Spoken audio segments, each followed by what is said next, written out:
اپنے آپ کو بے چین نہ کرو، بے قرار نہ کرو، بے سکون نہ کرو، رب کی یاد میں آ جاؤ، درود و سلام میں آ جاؤ، نعت کے حسن میں آؤ، تلاوت کی دنیا میں آؤ، سجدوں کے نور میں آؤ۔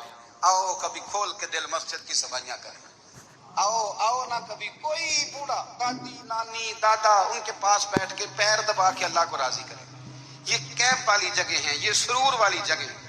اتنی بے چین ہماری زندگی ہے، بے قرار ہے، تڑپتے ہوئے لوگ، لڑتے ہوئے لوگ، ایسے لگتا ہے اب ایک دوسرے کا گریبان تھام لیں گے، بے قرار، بے چین۔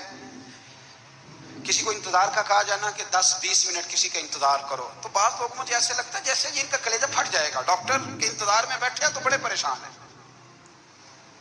کسی کو ملنے گئے ہیں کو آدھا گھنٹہ بیٹھنا پڑ گیا تو بڑی دقت میں ہے۔ اپنے آپ کو سکون دیں۔ آپ یقین کریں بڑا مزہ آتا ہے، کبھی کسی کا انتظار کرنا پڑے تو 2-4 تسبیح درود شریف پڑھی جاتی ہے، یعنی ذوق بن جاتا ہے کہ چلو اللہ نے موقع دیا ہے، کوئی سرکار کو یاد کر لیں، تنہائی مل گئی۔ ہمارا مزاج جس سختی کا شکار ہے، وہ سختی آہستہ آہستہ ہمیں زیادہ آزمائش میں ڈال گئی۔ تو میرے بھائی، زندگی میں اطمینان حسن ہے، اور وہ سب سے زیادہ اللہ کی یاد میں ملتا ہے، وہ سب سے زیادہ رب کریم کے ذکر میں۔ سب سے زیادہ جو چاہتا ہے نا دل ٹھنڈا رہے، زبان میٹھی رہے، وہ مدینے والے محبوب پہ درود و سلام پڑھا کرے، وہ حضور پہ درود و سلام پڑھا کرے، زبان میٹھی رہے گی۔ میرا ذاتی تجربہ ہے کہ جو آدمی اپنے اخلاق سنوارنا چاہے وہ حضور پہ درود شریف پڑھے، جو اپنے اخلاق سنوارنا چاہے، طبیعت کو ٹھنڈا رکھنا چاہے، وہ درود شریف پڑھے، اس کا دل سکون میں آئے گا۔ کچھ کام اور ہیں زندگی میں اطمینان کے لیے، ان کا ہونا بھی بڑا ضروری ہے۔ سب سے پہلے اگر آپ چاہتے ہیں نا زندگی میں سکون ہو تو حقیقتوں کا سامنا کرنا سیکھیں۔ آپ جو ہیں وہ رہنا سیکھیں، جو آپ نہیں ہیں وہ بننے کی کوشش نہ کریں۔ حقیقت کا سامنا کرو گے تو زندگی اطمینان میں آ جائے۔ ہم نے نا بہانے بنا لیے ہیں، ہیلے بنا لیے، جھوٹ کے سہارے اپنے آپ کو اونچا کر لیا۔ ایک آدمی سے کہا جاتا ہے تو رشوت نہ لے، تو کہتا ہے میں غریبوں سے نہیں لیتا۔ تو میرا سوال یہ ہے کہ امیروں کا حساب لینے کی اللہ نے تیری ڈیوٹی لگائی ہے، تیرے ذمہ لگایا ہے کہ تو امیروں کا حساب کر، تمہیں کیا ضرورت پڑی؟ ہم نا بہانہ کرتے ہیں، رشوت لینے والے کا الگ بہانہ ہے اور سفارش والے کا الگ بہانہ ہے۔ حقیقت کا سامنا کریں، حقیقت کا۔ جو میرے ذمہ داریاں ہیں وہ میں نے پوری کرنی، جو آپ کی ذمہ داریاں ہیں وہ آپ جان نہ چھڑائیں، حقیقت پسند بنیں۔ میرے رسول کریم، پھر پڑھیے درود شریف، صلی اللہ تعالی علیہ وسلم۔ حضور صلی اللہ علیہ وسلم نے فرمایا کہ میری بیٹی سیدہ فاطمہ الزہرا رضی اللہ تعالی عنہا صرف جنتی نہیں، جنتی عورتوں کی سردار ہے۔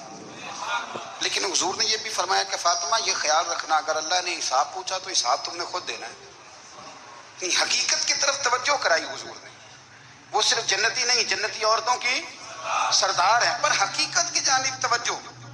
میں حقیقت یہ ہے کہ اگر مالک نے حساب پوچھا تو اس کی تیاری بھی کرنی ہے۔ دیکھیں نا، ہمیں کچھ یقین نہیں، اللہ معاف کرے کہ ہمارا حساب کیسا ہوگا، لیکن کتنے آزاد ہیں۔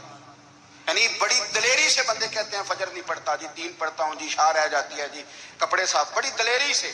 اور سیدہ فاطمہ الزہرا نے ساری رات مصلی باندھ رکھا ہے، حالانکہ انہیں یقین تھا کہ رب مجھے بغیر حساب کتاب جنت دے گا۔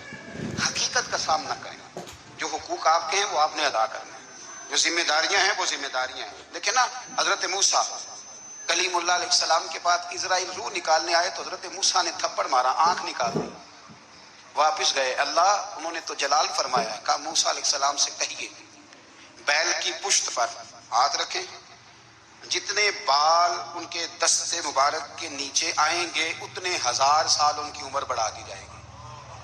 یعنی میرے کان میں کوئی بتا دے کہ جناب 60 سال بڑھ گئی، یا آپ کے کان میں کوئی کہہ دے تو خوشی ہوتی ہے کہ نہیں؟ لیکن یہ حقیقت پسندی نہیں، اس لیے کہ 60 بھی گزر جائیں گے، 70 بھی، یہ حقیقت نہیں۔ حضرت موسیٰ کلیم، چلے میں مثال دیتا ہوں، سمجھ لیں 10 بال، حالانکہ بہت زیادہ آتے ہوں گے، 10 بال اگر حضرت موسیٰ کے ہاتھ کے نیچے آئے تو 10,000 سال تو عمر بڑھ گئی نا۔ 10 یعنی 10 سال نہیں، 10 100 نہیں، 10 بہت زیادہ تھی نا۔ حضرت موسیٰ کلیم اللہ علیہ السلام سے آ کے عرض کیا گیا حضور بیل کی پشت پر ہاتھ رکھیں، جتنے آپ کے ہاتھ کے نیچے بال آئیں گے اتنے 1000 سال عمر بڑھ جائے گی۔ تو حضرت موسیٰ نے حقیقت پسندی والی بات کی، فرمایا پھر کیا ہوگا؟ 10,000 سال کے بعد پھر کیا ہوگا؟ کہا حضور جانا تو پھر بھی ہے، فرمایا پھر ابھی چلتے ہیں۔ اگر جانا ہے نا، جانا ہے تو پھر، اگر جانا ہے تو پھر ابھی اور سجنوں اگر نماز پڑھنی ہے تو ابھی کیوں نہیں؟ اگر داڑھی رکھنی ہے تو پھر رمضان کا انتظار کیوں کریں؟ ابھی کیوں نہیں؟ اگر سچ بولنا ہے تو پھر، اگر رزق حلال کھانا ہے تو پھر انتظار کاہے کا؟ حقیقت ہوتی ہے، بہانہ ہوتا ہے، حقیقت چھپ نہیں سکتی بناوٹ کے اصولوں سے، کیونکہ خوشبو آ نہیں سکتی کبھی کاغذ کے پھولوں سے۔ یہ بات یاد رکھیں۔ اگر جانا ہے تو حضرت کلیم فرمانے لگے پھر 10,000 سال کے بعد بھی جانا ہے تو آج بھی ہمیں بے قراری زندگی میں اس لیے کہ ہم حقیقت پسند نہیں، ہم بہانوں میں، ہم ہواؤں میں جیتے ہیں، ہواؤں میں، خیالات میں زندگی گزارتے ہیں۔ بڑا ٹائم پڑا ہے، مثلاً کتنا میرے رسول کریم صلی اللہ تعالی علیہ وآلہ وسلم نے ایک دن صحابہ سے فرمایا تمہیں حیا نہیں آتی؟ حضور کیا ہوا؟ فرمایا وہ والے مکان بناتے ہو جن میں تم رہ نہیں سکتے، وہ والا مال جمع کرتے ہو جو کھا نہیں سکتے، حیا نہیں آتی؟ عرض کی حضور حکم کریں تو محبوب فرمانے لگے جوتے کا ایک تسمہ بند کرتا ہوں تو سوچتا ہوں دوسرا بند کرنے سے پہلے موت آ جائے گی، ایک سانس اندر جاتی ہے تو دوسرا آنے سے پہلے میں یاد کرتا ہوں کہ مجھے دنیا سے جانا ہے۔ تمہیں حیا نہیں آتی؟ وہ مکان بناتے ہو جن میں رہ ہی نہیں سکتے، وہ مال جمع کرتے ہو جو کھا، حقیقت پسند نہیں بھائی ہم۔ بہت سارے لوگ یہاں بڑی باتیں سناتے ہیں، بڑی، میں کہتا ہوں اصل میں نا زیادہ باتیں سنا کے نا بیچارہ اپنے آپ کو مطمئن کرنا چاہتا ہے، اصل بات یہ ہے کہ اندر سے نا ہلا ہوا ہے، کچھ بھی نہیں، بڑا زیادہ ہنستا ہے اور مجھے لگتا ہے کہ کوئی گہرا زخم چھپا رہا ہے۔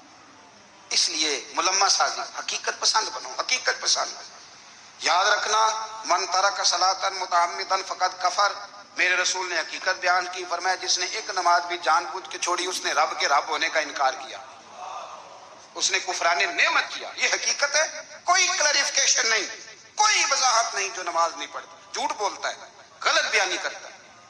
جو شخص رزق حرام کما کے کہتا ہے کہ اس کے بغیر گزارا نہیں چلتا، وہ جھوٹ بولتا ہے، اس لیے کہ رب فرماتا ہے جب تجھے پیدا کیا ہے تو تیرا رزق میرے ذمہ ہے۔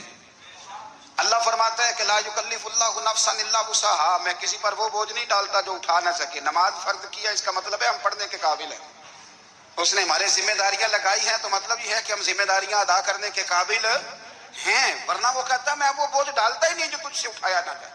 اگر چاہتے ہو کہ زندگی میں اطمینان ملے تو خدا را حقیقت پسند والی زندگی گزارو۔ یہ فضاؤں میں زندہ رہنا، ہواؤں میں، اللہ بڑا معاف کرنے والا ہے، اللہ بڑا کریم ہے، معاف کر دے گا، تو بھئی یہ بات صحابہ کو بھی پتا تھی، یہ اہل بیت کو بھی خبر تھی، تو وہ تو ایک ایک بات کا لحاظ کرتے تھے۔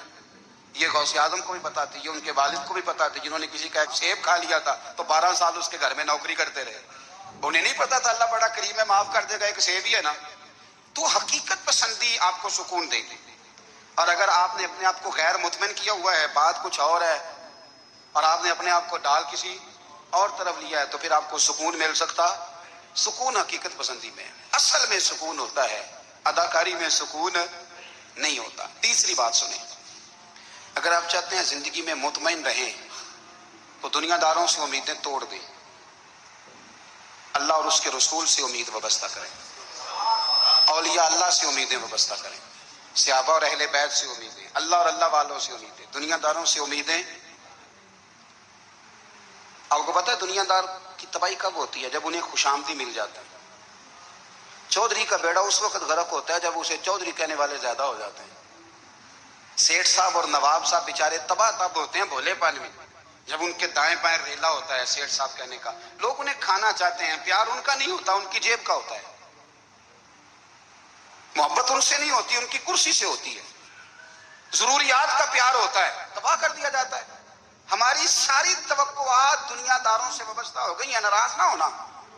پیروں نے، مولویوں نے، درویشوں نے، انہوں نے بھی سیٹ رکھے ہوئے جلسوں کی صدارت کرانے کے لیے، یعنی مذہبی جلسہ ہے، اس میں بہت زبردست پڑھے لکھے صاحب تقوی عالم کا خطاب ہے، اور کی صدارت وہ بندہ کر رہا ہے جس نے عشاء کی نماز بھی نہیں پڑھی، وہ بندہ صدارت کر رہا ہے، کیوں؟ اس لیے کہ اس نے لاکھ روپیہ دیا محفل میں۔ خدا را دنیا داروں سے امیدیں چھوڑ دیں ورنہ آپ کمزور پڑ جائیں گے، آپ کی امیدیں ٹوٹیں گی۔ کتنا کمزور ہے وہ شخص جو 2-4 ہزار کے لیے کسی بندے کی چاپلوسی کرتا ہے، اس کے پیچھے بھاگتا ہے، خوش آمدیں کرتا ہے، تھوڑے سے نوٹوں کے لیے